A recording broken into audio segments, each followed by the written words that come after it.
Nós te agradecemos pelo teu grande amor. Nós te agradecemos porque bem antes, Senhor, quando nós estávamos largados no mundo, abandonados, sem esperança, vivendo nas trevas, tu olhou para nós, tu nos amou. Um amor incondicional, um amor incalculável, que não calcula o preço, não mede esforço, um amor o qual nós não podemos comprar, nós não podemos pagar, um amor que nós não podemos merecer, mas só podemos te agradecer por esse teu grande amor, Senhor. Muito obrigado, Senhor. Queremos a te dar graças nessa noite, por tudo que tu tens feito, por tudo que tu tens sido, te adorar pelo que tu és, te adorar, Senhor, te adorar, Pai, te adorar, te adorar. Apresentamos a ti os pedidos de oração, os pedidos verbalizados, não verbalizados, que estão nas mentes, nos corações agora, os anseios, as petições, Pai, os clamores, as necessidades de cada um aqui, Senhor. Olha agora para cada um dos pedidos que os teus filhos estão agora colocando no coração, pedindo a tua intervenção, pedindo que tu esteja, Senhor, atuando nessa causa, neste problema, nessa dificuldade. Coloque agora diante do Senhor o teu problema, tua aflição, teu medo, teus receios, teus temores, tudo aquilo que você necessita. Coloque agora diante do Senhor. Fala: Senhor, olha, aqui está a minha petição, aqui está, Senhor, minha necessidade, aqui está, Pai, aquilo que eu venho te pedir nesta noite, Senhor.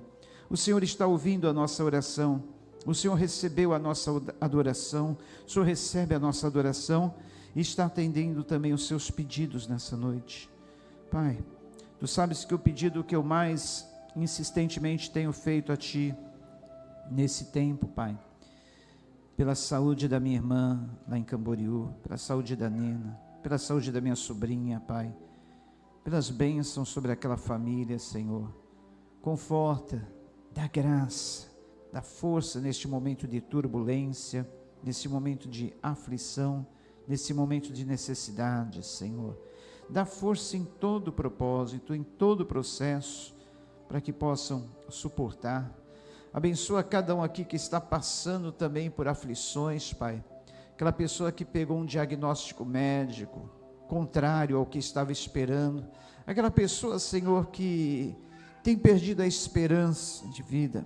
Aquela pessoa que está afligida pelo medo, que está com o coração carregado de preocupações e temores, Pai. Nós possamos deixar tudo no teu altar nesta noite, entregar nossos fardos, problemas, preocupações, aflições, entregarmos nosso cansaço, Pai, pedindo que tu alivie o cansaço, as dores, Pai, que cada um possa sair daqui nesta noite totalmente bem, Senhor. Se entrou aqui com algum problema, com alguma aflição, com alguma doença, com alguma dor, nós repreendemos em nome de Jesus agora, todo mal, tudo que não provenha de ti, Senhor. Dá-nos um coração agora totalmente voltado para ti, totalmente voltado para a tua palavra, para recebermos aquilo que tu tens para falar ao nosso coração, Pai. E assim como essa palavra já tem falado ao meu coração durante essa semana, Senhor, que ela possa também produzir o mesmo efeito em cada coração aqui, Senhor. Fala conforme a necessidade de cada um, não somente dos que aqui estão, mas daqueles que não puderam vir, que estão nas suas casas, que estão em algum lugar assistindo ou ainda vão assistir essa mensagem, Pai, que ela possa falar e produzir o efeito esperado em cada coração. Assim nós agradecemos e te pedimos, em nome de Jesus, amém. Livro do profeta Abacuque, capítulo 3, versículos 17 a 19. Abacuque é um nome um tanto estranho, pitoresco, mas é esse o nome do profeta, que quer dizer Deus tem abraçado. Abacuque quer dizer Deus tem abraçado. E literalmente, Deus abraçou o profeta no momento em que ele estava passando por um período de grande angústia, de grande agonia, de grande aflição da alma. O Senhor viu a necessidade do profeta, o Senhor viu a aflição daquele profeta, e o Senhor literalmente o abraçou. É isso que Deus quer fazer com a tua vida nesta noite. Deus quer te abraçar, quer que você se sinta nos braços dEle, guardados por Ele, amparado por Ele, protegido por Ele, com a mão dEle sobre você, para que você possa ser guardado, guardada, protegido, protegida por Ele. E no capítulo 3 do livro do profeta Abacuque, versículo 17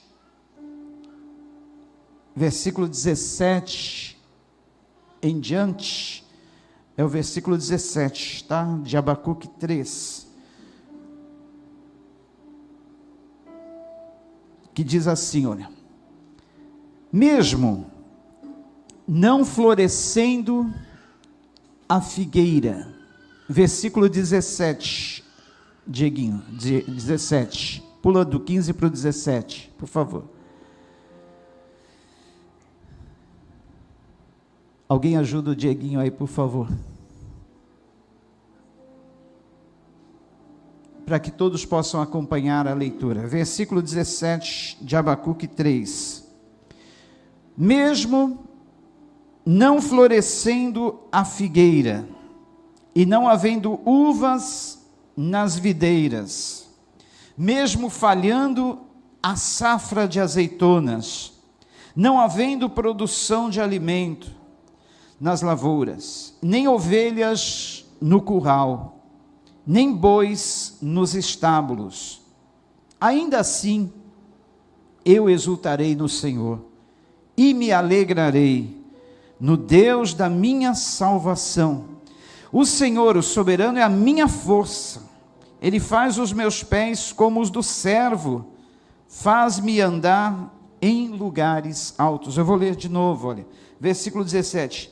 Mesmo que, ainda que não floresça a figueira, não haja uvas nas videiras, mesmo falhando a safra de azeitonas, não havendo produção de alimento nas lavouras, nem ovelhas no curral, nem bois nos estábulos, ainda assim eu exultarei no Senhor e me alegrarei no Deus da minha salvação. O Senhor, o soberano, é a minha força. Ele faz os meus pés como os do servo e me faz andar em lugares altos. O Senhor é o soberano, é a minha força. Ele faz os meus pés como os da corça e me faz andar em lugares altos. Amém? Nós vemos nesse texto aqui do profeta Abacuque um quadro de tremenda desolação. A nação estava passando por um período difícil, invasões estrangeiras, guerras, falta de provisão, lavouras sendo atacadas, produção de alimento inexistente. Imagine um quadro desolador, onde só havia desolação. É assim que muitas vezes o quadro da nossa vida se apresenta. Problemas que vêm inesperadamente, lutas, dificuldades. E muitas vezes essas dificuldades da vida, essas lutas, esses problemas vêm sobre nós como uma avalanche, de todos os lados. E nós nos vemos muitas vezes como o profeta Abacuque.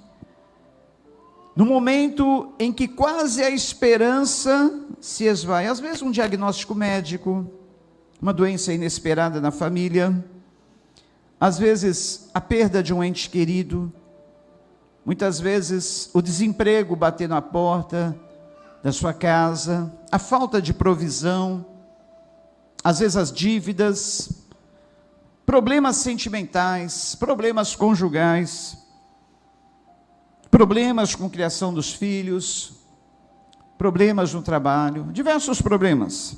E às vezes você se vê assim como o profeta Abacuque, quase que perdendo a esperança na vida. Mas nessa hora, veja só, queridos, o profeta Abacuque não tinha nenhum vislumbre de esperança diante de tudo o que estava acontecendo. Mas olha a atitude do profeta, diante de todo aquele quadro desolador, olha a atitude que ele toma. Ele diz assim, olha, mesmo não florescendo a figueira, mesmo não havendo uvas nas videiras, mesmo falhando a safra de azeitona, mesmo não havendo produção de alimento nas lavouras, nem ovelhas no curral, nem bois nos estábulos, ainda que, todavia, mais conquanto, enfim, ainda que tudo dê errado, ainda que tudo dê ao contrário, eu tomo uma decisão. Qual a decisão do profeta? Eu me alegrarei no Senhor. O Senhor, o soberano, é a minha força, o Deus da minha salvação, e eu vou me alegrar nele. Não importa as condições, não importa as circunstâncias, não importa o que estiver acontecendo, a decisão que eu tomo é de me alegrar no Senhor. Queridos, essa é uma decisão difícil. Eu já contei aqui meu testemunho. Num dos momentos mais tristes da minha vida, em que a nossa terceira filhinha estava na UTI, entre a vida e a morte, havia, vamos dizer, 95% de chances dela não sobreviver e 5% ou menos de chance dela viver. Cheguei na igreja aquela noite, lembro até hoje. A igreja toda estava sentindo a nossa situação. E a equipe de louvor cantando, com uma tristeza, parecia um velório. Eu entrei na igreja e falei, acho que alguém morreu, não estou sabendo. Será que não contaram nada para mim? Está todo mundo muito triste. Porque a igreja é assim, é um corpo, né?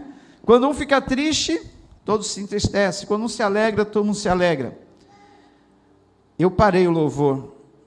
Quando eu vi aquilo, a equipe cantando tão pesarosamente, eu parei o louvor, falei, está tudo errado, dá aqui esse microfone. Morreu alguém aqui? E se morresse, era motivo de estar todo mundo assim? O que está acontecendo? Vamos mudar isso? Se alguém aqui devia estar triste, era eu, mas eu estou com esperança, naqueles 5% ou menos, e ainda que fosse 0,1%, eu ia estar também alegre e esperançoso. Então vamos mudar essa coisa? Falei, dá o microfone aqui, ó. Baterista, vai lá, pá, pá, pá, pá. Guitarra, vai lá, pá, pá, pá. E comecei. Este é o dia que o Senhor fez, me alegrarei, celebrarei. Lembra, dona Glória? A senhora estava lá naquele dia, né? Dalva, dona Cida, as nossas queridas anciãs aí, que estão conosco há quase 30 anos. Esse é o dia que o Senhor fez, me alegrarei, celebrarei. Mudou tudo. A igreja, a partir daquele momento, se alegrou. E Deus viu aquilo. Eu creio que aquele louvor chegou ao coração de Deus, tanto é que naquela mesma semana mudou tudo. Os 95% de chance da minha filhinha morrer, inverteram. A cada dia ela tinha uma melhora. Eu já contei esse testemunho, não vou contar, mas aconteceu tudo aquilo depois. Tá também lá no canal. Em 12 dias, Deus fez o milagre. Um pouco a cada dia foi melhorando a situação. E assim, queridos, sabe por quê? Quando nós adoramos a Deus, louvamos Ele de coração, mesmo na dor, mesmo na tristeza, Ele recebe esse nosso louvor. E esse louvor tem um poder, essa adoração tem um poder maior que o poder da bomba atômica, capaz de detonar todos os arraiais do inferno, destruir potestades e todo o mal que vinha para te oprimir já não consegue mais quando você adora de coração, como fez Jó no momento da maior aflição da vida dele. O Senhor Deus deu, o Senhor Deus tomou, bendito seja o nome do Senhor, eu confio nele, ainda que ele me mate, eu vou continuar confiando nele, eu sei que o meu Redentor vive. Mas queridos, e você sabia que além de tudo, a alegria é um mandamento para nós. A alegria é um mandamento, e é o que eu considero um dos mais difíceis, porque se alegrar quando tudo vai bem, é uma beleza, não é fácil, mas e se alegrar quando nem tudo vai bem? Não é difícil? É difícil, né? Mas isso agrada o coração de Deus, e transforma em bênçãos para a nossa vida, e é um mandamento, um dos mais difíceis. Vamos comprovar isso? Filipenses, capítulo de número 4, olha aí, se você não sabia, a alegria é um mandamento do Senhor. Portanto, se você é daquelas pessoas que costuma ficar sempre triste, sempre para baixo, cabisbaixo, cabisbaixa, mude hoje mesmo, tá? Eu sei que é difícil, mas comece a se alegrar na dor, comece a se alegrar na provação, comece a se alegrar nos momentos difíceis, você vai ver o que Deus vai fazer. Olha só, Filipenses capítulo 4, versículo 4 em diante, diz assim, olha, alegrem-se sempre no Senhor. Filipenses 4, 4, alegrem-se sempre no Senhor. Alguém está fazendo exercício vocal, é um exercício vocal, essa aí vai ser cantora, sabia? Fazer assim, ó, é exercício vocal, os professores de canto recomendam isso. Então, ó, diz assim, ó, alegrem-se sempre no Senhor, novamente direi, alegrem-se. Seja a amabilidade de vocês conhecida por todos. Perto está o Senhor, perto está o Senhor. Não ande ansiosos por coisa alguma, mas em tudo pela oração e súplicas e com ação de graças, apresentem seus pedidos a Deus. E a paz de Deus, que excede todo entendimento, guardará o coração e a mente de vocês em Cristo Jesus. Queridos, esse texto aqui que eu meditei a semana inteira, é tremendo, olha só. Paulo, quando escreveu esse texto, estava tomando uma água de coco, lá numa das praias da Galileia, deitado numa rede, bolso cheio de dinheiro, estava alegre, todo feliz da vida. Foi isso? Assim que Paulo escreveu essa carta? Não, que água de coco, que rede, que nada. Ele estava numa prisão, gente. Ele estava preso. E não eram essas prisões de hoje, não. As prisões de antigamente era tipo um calabouço, onde o teto era muito baixo, o preso tinha que ficar numa posição meio que abaixada o tempo todo.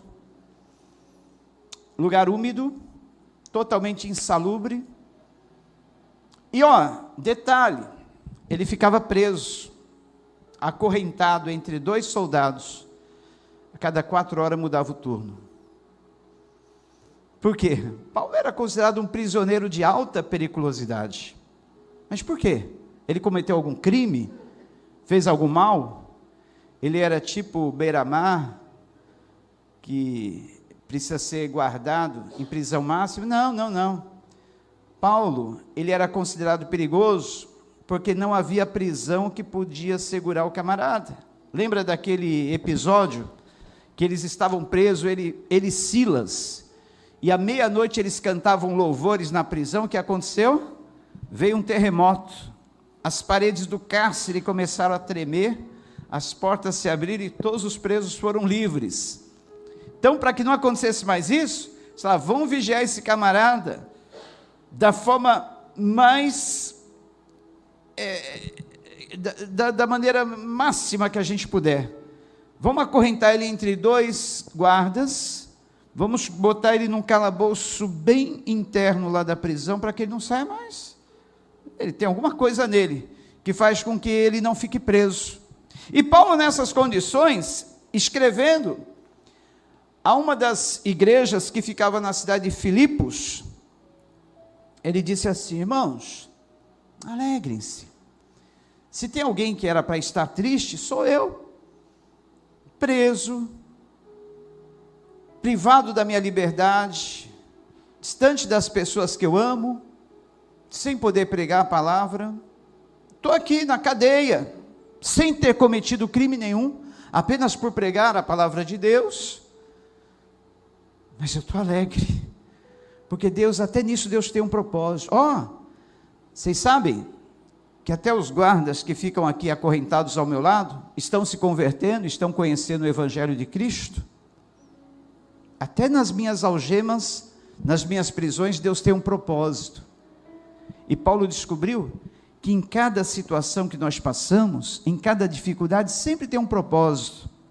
E muitas vezes o propósito é nos aprimorar, nos aperfeiçoar no nosso caráter, aumentar nossa fé, aumentar nossa esperança, produzir o fruto do Espírito em nós, o fruto do Espírito que é amor, alegria, paz, longanimidade, benignidade, bondade, mansidão, temperança, domínio próprio. Vocês pensam que essas coisas nascem no nosso coração assim? Nascem em qualquer terreno? Não. Essas qualidades, essas virtudes, nascem no campo da tribulação, nascem no terreno mais difícil. E olha, interessante que além de Paulo mandar que os irmãos se alegrem, ele diz assim: sejam amáveis, que a amabilidade de vocês seja a marca registrada na vida de vocês. Olha, seja a amabilidade de vocês conhecida por todos. Não seja conhecida por todos a amargura da tua vida, a tristeza da sua vida. Você viver para baixo, carrancudo, carrancuda, desanimado, desanimada. Se há alguma marca, algo que deve fazer você conhecido de outras pessoas, deve ser a sua amabilidade. E essa amabilidade, queridos, é uma característica, é uma qualidade que nasce na nossa vida em tribulação. Pense nas pessoas mais amáveis que você conhece. Converse com essas pessoas. Conheça um pouco da história da vida dessas pessoas. Você vai ver que essas pessoas passaram por muitas e muitas tribulações. Eu gosto de conversar, às vezes, com as anciãs da igreja, a Cida, a Dona Glória. Não vou me arriscar a falar mais, não. A dona Matilde, né?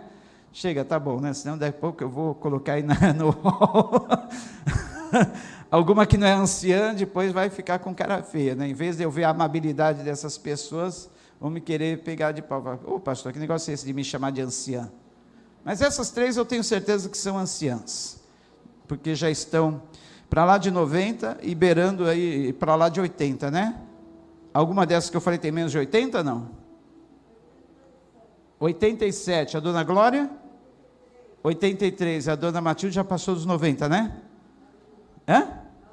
91. Essas pessoas, queridos, são muito amáveis. Você conversa com elas, você sente paz no coração. Quando você precisa de uma oração, você pede oração, você fica fortalecido. Agora pergunte para elas, nesses 80 anos, 90 anos, quantas tribulações passaram? Quantas lutas? O que aprimorou, aperfeiçoou o caráter delas, para elas terem essa ternura no olhar, esse sorriso de mãezonas, né? Essa coisa linda que você vê nelas. Converse com elas alguma hora, algum tempo, e elas vão contar tudo o que já passaram na vida. Mas tudo isso aí, olha, fez com que o caráter delas fosse aperfeiçoado, aprimorado, fruto do Espírito desenvolvido. Porque, queridos, se a vida fosse só o doce, só as flores, só as coisas boas, nós seríamos gente mimada. Usando a palavra, o termo mais popular, gente cheia de frescura, gente fresca, desculpa o termo, mas exatamente essas pessoas vividas, essas pessoas que já passaram por tantas lutas e tantas provações, adquirem esse caráter, adquirem essa doçura, essa amabilidade, que Paulo recomenda que seja a marca registrada na vida de um cristão. Seja a amabilidade de vocês conhecida por todos. E esse detalhe não deve estar esquecido de nenhum de nós. Perto está o Senhor. Faz toda a diferença. Esse perto está o Senhor. Está difícil? Perto está o Senhor. Está duro? Perto está o Senhor. Precisa de coragem, ânimo? Perto está o Senhor. O Senhor está perto de nós. perto está o Senhor. Ele está bem pertinho de nós. Ele nunca nos abandona. E aí, olha, o próximo versículo 6 diz: não andem ansiosos por coisa alguma, mas em tudo, pela oração e súplica, e com ação de graças, apresentem os seus pedidos a Deus. E a paz de Deus, que excede todo o entendimento, guardará o coração e a mente de vocês em Cristo Jesus. Por que Paulo fala da ansiedade logo depois dele dizer que nós devemos ser alegres? Logo depois dele nos dar esse mandamento da alegria. Por que Paulo fala da ansiedade? Porque geralmente, queridos, 90% das vezes ou mais, que ficamos tristes, preocupados, abatidos, é por causa da ansiedade. Ansiedade é o mal, queridos, que muitas vezes quer nos dominar, mas nós temos que vencer essa ansiedade. É interessante que a palavra ansiedade, na raiz do original grego, significa um laço, apertado, puxado, dos dois lados, como que a enforcar, estrangular. Não é assim que a gente se sente às vezes na ansiedade? Como que sufocado, com uma corda no pescoço, apertando, estrangulando, sufocando. Esta é a raiz da palavra ansiedade. Laçar, com força, puxando de um lado para outro, e a pessoa fica assim, ó. Ela fica como que se sentindo sufocada, presa, seja qual for o tipo de ansiedade para que os dias corram mais depressa, ansiedade para que as coisas aconteçam ou venham deixar de acontecer, ansiedade gerada por preocupação financeira, preocupação com a família, preocupação de todos os tipos, ansiedade sentimental. Quem já teve ansiedade sentimental? Eu lembro que na adolescência, só faltava o coração sair pela boca muitas vezes.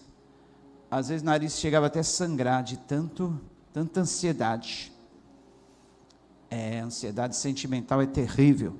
Então, queridos, mas Paulo, ele fala: não andeis ansiosos por coisa alguma, mas em tudo, pela oração e súplica, com ação de graça, apresente seus pedidos a Deus. Olha, Paulo está dizendo assim: olha, se a ansiedade tem batido na tua porta, querendo entrar no teu coração, tem um remédio, tem uma solução. Qual a solução? Apresentem os seus pedidos a Deus, pela oração e súplica, com ação de graças. É oração, queridos, a oração é a melhor terapia, a oração é o melhor remédio, a oração é o melhor tratamento.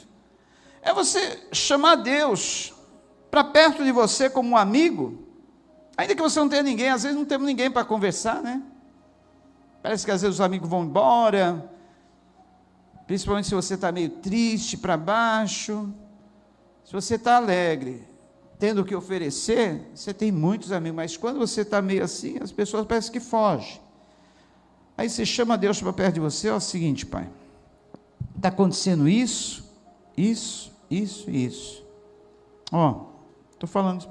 Ainda que você não venha a ouvir a voz de Deus, parece que você está num monólogo, parece que Ele não está te ouvindo, mas converse Ele. Se você quiser, pode até pôr uma cadeira na tua frente, do teu lado, e ir conversando.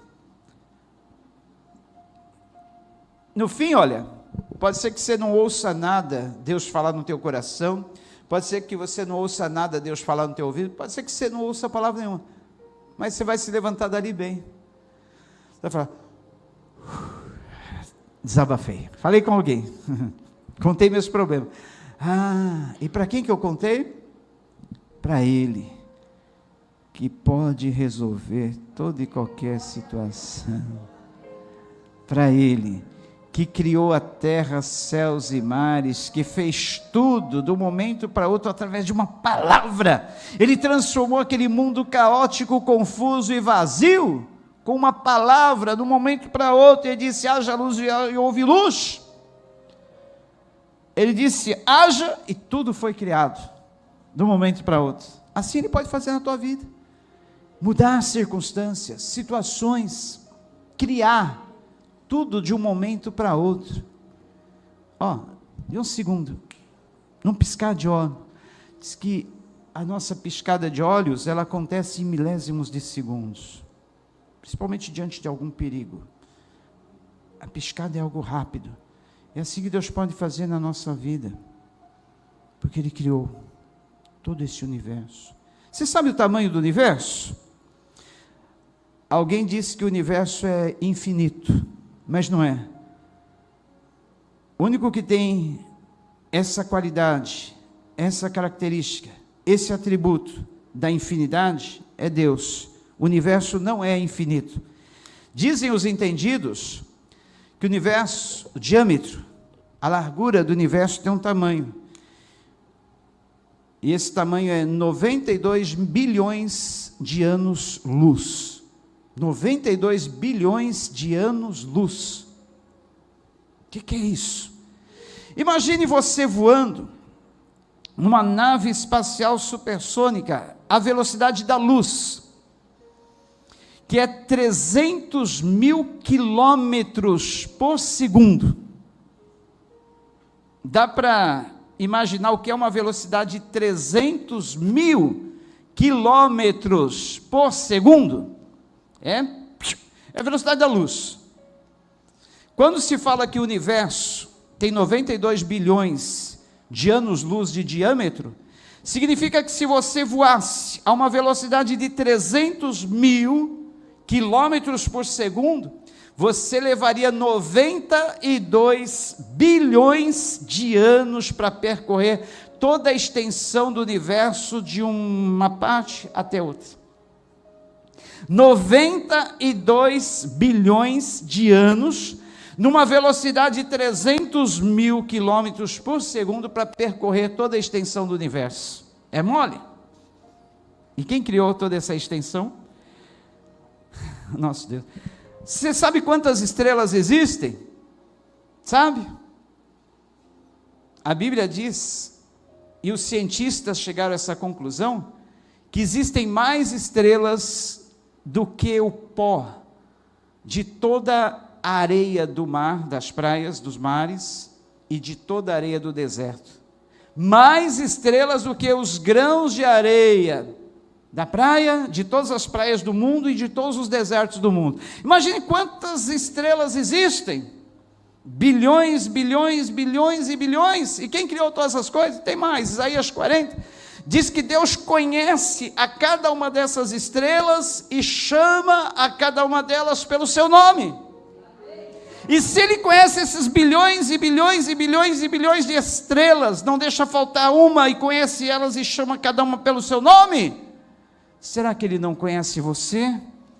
Que é único, exclusivo, exclusiva entre mais de 7 bilhões de pessoas no mundo, fora as que já viveram e já não vivem mais. Então, entre esses bilhões e bilhões de pessoas, ninguém tem as mesmas características suas, ninguém tem a mesma íris dos seus olhos, ninguém tem as suas mesmas impressões digitais, ninguém tem a sua mesma fisionomia, ninguém tem a sua característica. Você é único, única, exclusivo, exclusiva. E Deus te criou para um propósito muito especial. Você tem um grande valor, uma grande importância no propósito e no projeto de Deus. Agora eu te pergunto, você acha que Ele iria te abandonar no meio dessa luta, no meio dessa aflição, no meio dessa tristeza, no meio dessa perseguição, no meio de toda ameaça? É que nós somos falhos, humanos. Temos a tendência de nos preocuparmos antecipadamente. Eu já disse aqui que 70% das nossas preocupações, dos nossos medos de coisas que vão acontecer, 70% não acontece.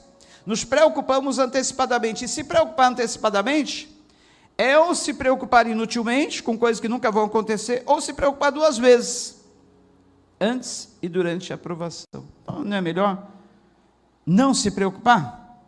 Porque se não acontecer, não perdemos o nosso tempo com preocupação. Se acontecer, vamos nos preocupar uma vez só, e não antecipadamente, nos preocupando. Ainda Isaías diz mais, ele diz, quem mediu os céus aos palmos? Quem mediu a extensão dos céus aos palmos? Quem recolheu na concha das suas mãos toda a água dos oceanos, dos mares do mundo? Quem pesou em balanças de precisão os montes, os outeiros que existem no mundo? Quem? O nosso Deus. Ele que criou todas as coisas e te conhece teu assentar, teu levantar, conhece o seu passado, o seu presente, o seu futuro, conhece a sua vida melhor do que ninguém, sabe tudo o que se passa com você. Ele escreveu num livro, num diário, produzido quando ele formou você no ventre da sua mãe.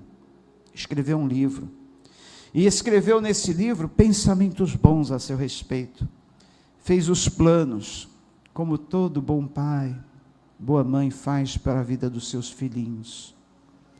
Ele disse, olha, para esse meu filho, para essa minha filha, eu vou fazer isso, vou criar isto, eu vou colocar esses dias da existência dele, na existência dela. Escreveu um diário, e sabe a conclusão que o salmista Davi chegou no Salmo 139? Que a somatória de todos esses pensamentos bons que Deus tem a nosso respeito, excedem em número aos grãos de areia que estão nas praias dos mares. Quantos pensamentos bons Deus tem a seu respeito, quantos pensamentos. Ele que criou todas as coisas, Ele cria, Ele forma na tua vida coisas maravilhosas que você nem imagina. E essas coisas maravilhosas que Deus cria na sua vida, pode ser não de um dia para a noite, mas pode ser de um momento para outro, de um segundo para outro, num estalar de dedo, num piscar de olhos. Ele muda toda a sua existência. Eu falei do macro-universo, né? Universo, dos planetas, estrelas, mas não falei do microcosmos. O que é esse microcosmos, pastor? Pega uma folha de uma planta qualquer. Eu fiquei sabendo, segundo o relato dos cientistas, que uma folha é mais complexa do que uma cidade de São Paulo, por exemplo. Uma folhinha de planta, se você observar ela a olho nu ou no microscópio, você vai ver um monte de veiazinhas, caminhozinhos, um monte de tantos caminhos que existem naquela folha. Aquilo faz com que ela permaneça viva. Aquilo faz com que essa seiva escorra por todos os caminhos naquela folha, que dali passe para o caule, para os galhos. É incrível, gente. Uma folha de uma árvore. Numa folha de uma árvore, você percebe como esse Deus é magnífico. E tem mais. Diz que a gema de um ovo é mais complexa do que qualquer máquina super avançada criada pela inteligência humana. Uma gema de ovo. Por quê? Como é que pode uma gema de ovo nascer uma vida? Uma gema de ovo que você bota na frigideira, observa ela, é mais complexa de qualquer máquina criada pelo homem, porque ali ela pode produzir uma vida. E tem mais. Você sabia que você tem cerca de 60 trilhões de células dentro do seu corpo? 60 trilhões de células, é muita coisa. Em cada uma dessas células, existe uma fita DNA de cerca de 1,70 m em cada uma das células. Quantas fitas DNA registrando suas características? Cor da pele, cor do cabelo, cor dos olhos, aparências físicas e também traços da sua personalidade. Está tudo dentro dessas fitas DNA, colocadas cada uma dentro das 60 trilhões de células que tem no seu corpo. Cada uma dos 60 trilhões de células, uma fita DNA de 1,70 m. Quanto soma tudo isso? Diz que somando toda essa extensão de fita DNA que nós temos dentro do nosso corpo, das nossas células, daria para dar várias voltas no nosso sistema solar. Várias voltas. Olha como isso é importante para Deus. E tem mais.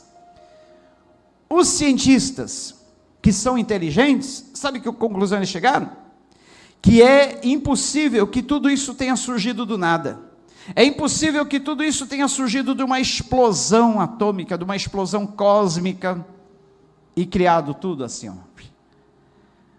Por trás de toda essa criação existe uma mente criadora, existe uma mão poderosa que criou todas as coisas e criou você. Esse é o nosso Criador. Para você saber, ter a certeza que você não surgiu do nada, você não surgiu do acaso, esse mundo não surgiu do nada, esse mundo não surgiu do acaso.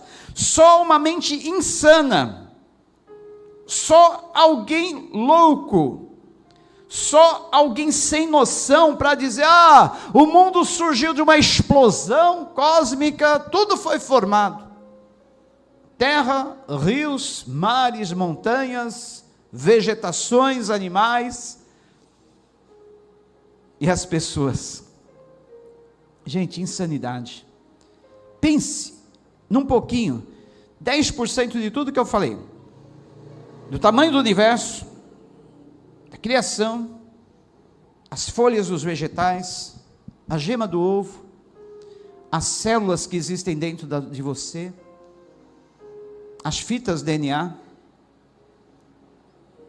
É impossível não existir uma mente e uma mão criadora por trás de todas essas coisas. Isso é para você saber que você não está sozinho nesse universo, sozinho ou sozinha, abandonado ou abandonada em meio a essas lutas da vida. Alguém que te criou, e perto está o Senhor da tua vida. Perto está o Senhor. Diga junto comigo, perto está o Senhor. Perto está o Senhor de mim. Ele está perto. Sinta Ele aí do seu lado. Ele está perto. Perto está o Senhor.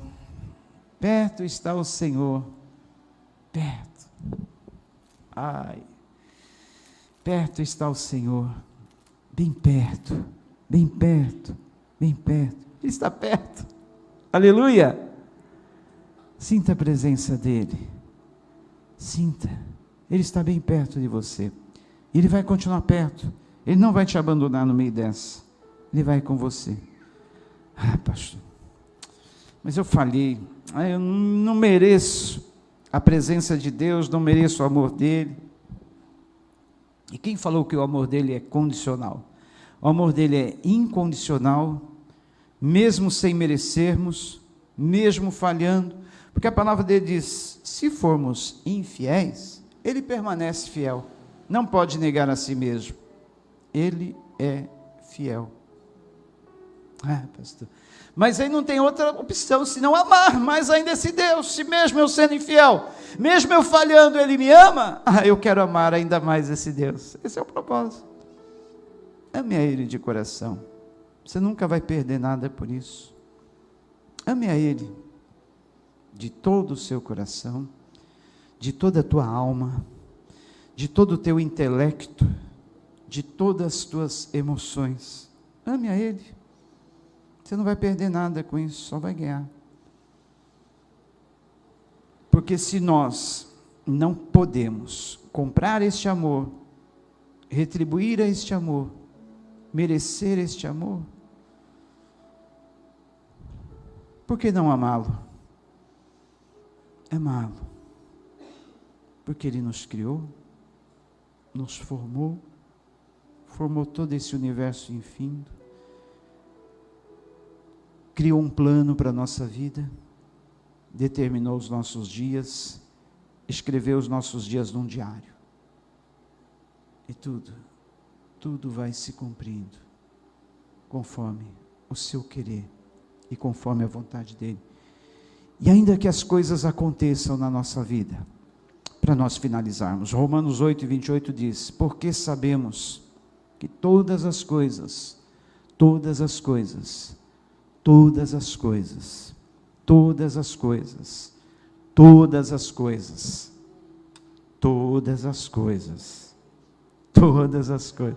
isso também, aquilo também, aquele outro também, todas as coisas cooperam, contribuem para o bem,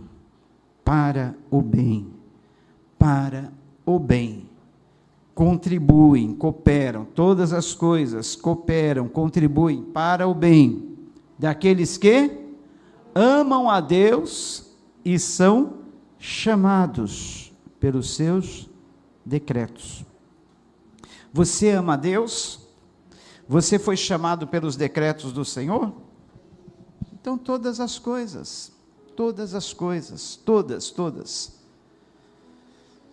irão contribuir para o seu bem. Todas as coisas.